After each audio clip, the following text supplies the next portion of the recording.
Bonjour à tous, c'est le docteur Walid Mekedem et aujourd'hui on va parler de mal de tête, migraine, céphalée de tension. Et pourquoi cette vidéo? Tout simplement comme vous le voyez, je suis sur le canapé, affalé en rentrant d'une grosse journée de consultation et je pense que je ne suis pas le seul à avoir ce genre de mal de tête en rentrant du travail. Pas tout le temps, je vous rassure, sinon ce serait quand même assez embêtant, mais parfois, grosse journée, plus difficile que d'habitude, voilà, des fois une charge de stress plus importante, et bim, on a cette barre au niveau du front, ou cette douleur là derrière le crâne. On n'a qu'une seule envie en fait, c'est de se poser, de ne pas parler, de prendre une douche chaude, de bien manger et d'aller dormir. Mais du coup, en parlant de mal de tête, en parlant de migraine, souvent quand les gens ont cette douleur, ils disent « j'ai la migraine ». Est-ce que c'est vraiment de la migraine? Vous avez entendu, je vous ai parlé de céphalée de tension. Et effectivement, ce mal de tête, comme je viens de le décrire, c'est plus de la céphalée de tension. Et du coup, aujourd'hui, on va essayer de faire la différence entre migraine et céphalée de tension, comment les reconnaître. Et tout ça, c'est important parce qu'évidemment, on n'est pas face à la même chose et le traitement ne sera pas vraiment pareil, à vrai dire, même s'il y a des choses qui se rejoignent, il y a quand même aussi des différences. Donc si ça vous intéresse de savoir, restez jusqu'à la fin de la vidéo et n'oubliez pas de vous abonner à la chaîne pour plus de contenu médical, même si vous voyez sur cette chaîne, on est sur du contenu plutôt brut, il n'y a pas vraiment de grosse production, mais ce sont les vidéos d'un médecin qui vous parle de médecine. Alors, céphalée de tension, migraine, comment on fait la différence? Alors, je vais d'abord parler de la migraine. La migraine, il faut savoir que le mot migraine, ça vient de hémicranie à la base, c'est-à-dire que vraiment, ça veut dire la moitié du crâne. Donc, la migraine, ça va être un mal de tête qui va se manifester par une douleur qui va répondre à plusieurs critères quand même. Ça ne va pas forcément cocher toutes les cases, mais déjà, la migraine, ça doit répondre à au moins quelques-uns des critères suivants. Donc, la moitié de la tête, comme je l'ai dit, donc vraiment en général, c'est un seul côté. Après, il y a le caractéristique de la douleur qui est pulsative. Donc, on n'est pas vraiment sur cette barre qu'on a au front. On est plus sur une douleur, voilà, avec l'impression d'avoir le cœur qui bat dans la tête. À cette douleur d'un seul côté, qui bat comme ça au niveau de la tête, on a aussi cette douleur qui augmente quand on fait un effort. Par exemple, vous allez monter les escaliers et là, d'un seul coup, franchement, vous sentez que c'est un peu pire que tout à l'heure. Après, on va avoir quoi aussi comme symptômes qui peut être associé? Eh bien, on peut avoir, par exemple, des difficultés à supporter la lumière. Et ça, c'est important parce qu'il y a des gens, vraiment, quand ils ont des crises de migraine, ils s'enferment dans le noir. Alors, si vous êtes migraineux, je pense que vous connaissez un petit peu ce genre de symptômes. Pareil pour le bruit, il y a vraiment des personnes pour qui le bruit, oh là là, c'est pas du tout supportable quand vient la migraine. Après, ce qui est important aussi, c'est finalement la durée.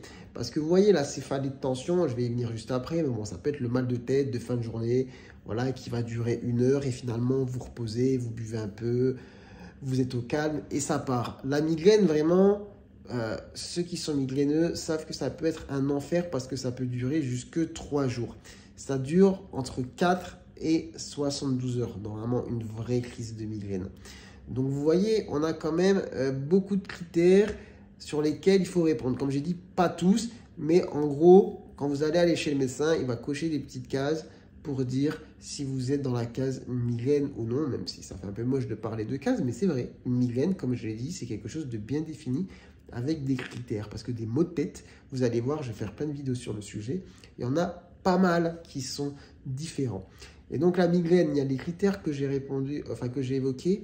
J'ai réfléchi si j'en ai pas oublié, si j'en ai oublié un, et qui est très important d'ailleurs, c'est les nausées et vomissements qu'on peut retrouver dans les grandes crises de migraine et qu'on ne va pas retrouver dans la céphalée de tension. Donc, je vais juste résumer parce que quand même, il y a des choses à respecter. Donc, il y a 4 premiers critères sur lesquels il faut cocher 2 cases. La durée, entre 4 et 72 heures, le côté, un seul côté, le fait que ce soit pulsatile et le fait que ça augmente à l'effort. Ensuite, il y a 2 autres critères qui se rajoutent sur lesquels il faut en cocher au moins des 2. C'est le fait de ne pas supporter le bruit ou la lumière ou le fait d'avoir des nausées et vomissements. Et là, pour le coup, on répond à la migraine. Maintenant, il faut savoir aussi que la migraine, elle peut être déclenchée par plein de facteurs différents. Alors, ça peut être déclenché par le stress, par la fatigue, par le manque de sommeil, par la consommation d'alcool, par la consommation de certains aliments, par des modifications même environnementales, de météo, etc. Parfois liées à des modifications hormonales. Il y a même des migraines qu'on appelle migraines cataméniales qui sont vraiment à un certain moment du cycle de la femme. Vous voyez, donc des fois c'est vraiment lié aussi aux hormones. Donc il y a plein de facteurs comme ça qui peuvent déclencher la migraine. Bon voilà, il faut faire un petit peu le trait dans tout ça parce que des fois quand on identifie bien un des facteurs, bon, on peut faire quand même de la prévention sur les crises de migraine qui sont chez certaines personnes très très fréquentes. Donc voilà, il faut essayer un peu d'identifier quand est-ce que la migraine arrive. Donc ça, c'était pour la migraine. Maintenant, la céphalée de tension, qu'est-ce que c'est? La céphalée de tension, ça va quand même bien différer. C'est pas vraiment pareil. Et je pense que c'est la céphalée peut-être... J'ai pas le chiffre, donc je vais pas vous mentir, mais par expérience, on a l'impression que c'est quand même la plus fréquente. Mais voilà, on met des pincettes, chiffre à vérifier en faisant des recherches. Je mettrai peut-être un petit commentaire après. Mais en gros, la céphalée de tension, ça va être ce mal de tête que j'ai décrit en début de vidéo. Pardon, je reçois des messages. Alors attendez, hop.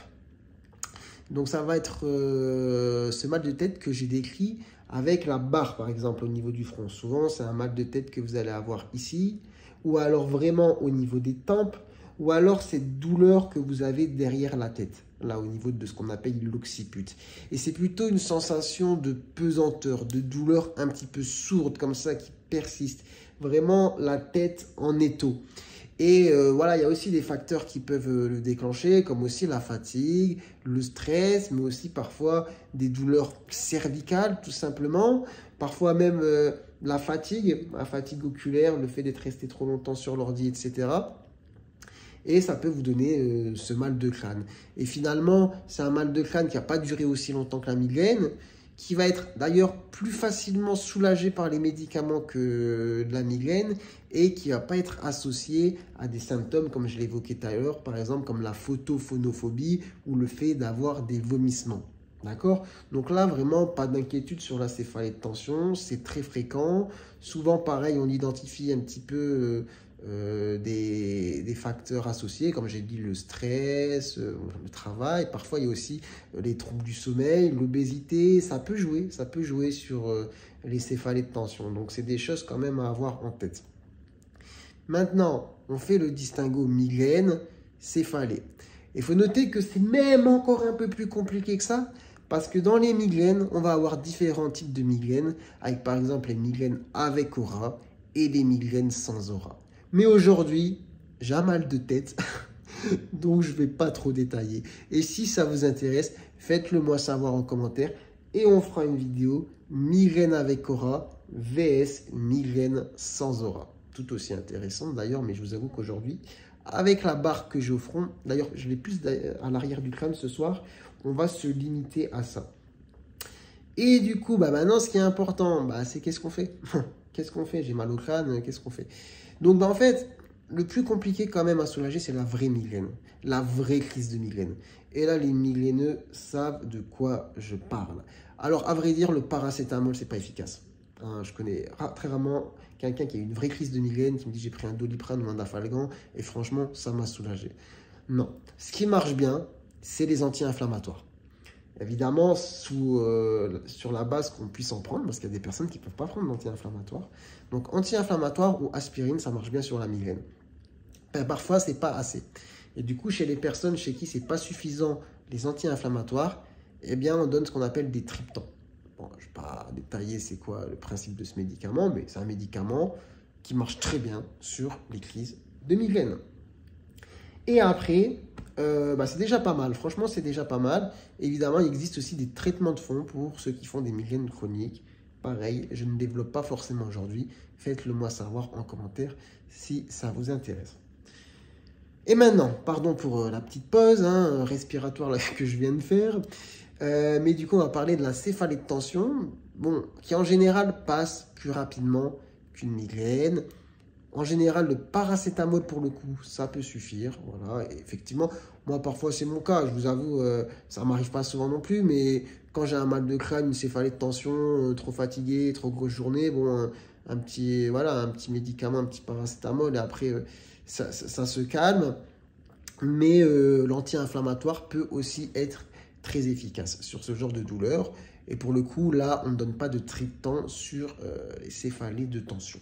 Ok. Après, évidemment, que ce soit la migraine ou la céphalée de tension, il faut travailler sur les facteurs de risque. Hein, j'évoquais tout à l'heure, j'ai fait un petit peu aussi la différence entre ceux pour la migraine, céphalée de tension, mais il y a plein de choses qui reviennent. Que ce soit voilà, fatigue, stress, troubles du sommeil, obésité, que ce soit la consommation de certains aliments, des variations hormonales, le climat, enfin, il y a vraiment beaucoup de choses qui peuvent entrer en jeu sur ce qui va déclencher les maux de tête, que ce soit les migraines ou les céphalées de tension. Et ça, c'est un autre travail à faire. Identifier un petit peu les facteurs de risque, les éléments déclencheurs et travailler dessus.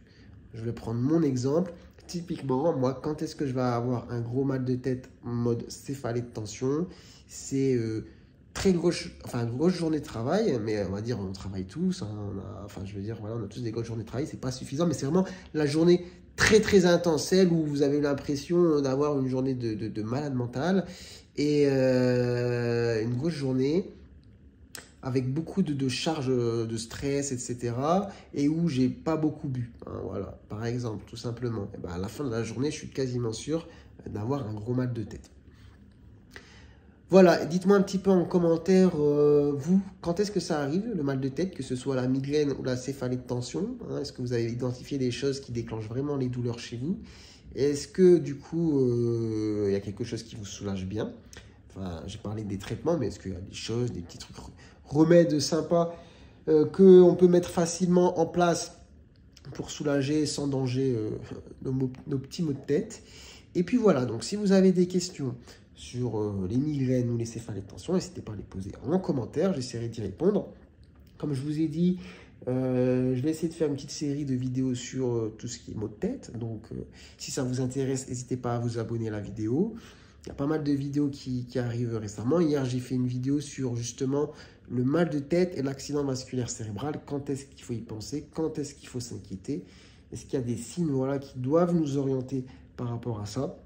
Si vous ne l'avez pas vu, bon écoutez, il suffit de faire un petit tour sur ma chaîne, vous allez rapidement la trouver, je pense. Et puis, ben écoutez, moi, sur ce, je vous laisse. Comme je vous ai dit, j'ai mon petit mal de crâne. Donc là, c'était ma dernière petite contribution de santé publique après ma journée de consultation. Il est temps pour moi maintenant aussi de me reposer. Le programme, je ne vais pas vous mentir, ça va être la petite douche, le petit repas qui fait plaisir et le petit squattage dans le canapé, tranquille, à regarder des petites vidéos ou à lire un livre de manière la plus apaisée qui soit. Voilà, donc portez soin de vous, prenez soin de vous, prenez soin de votre santé et moi je vous dis à très bientôt, je l'espère, pour de nouvelles vidéos. Allez, ciao, ciao.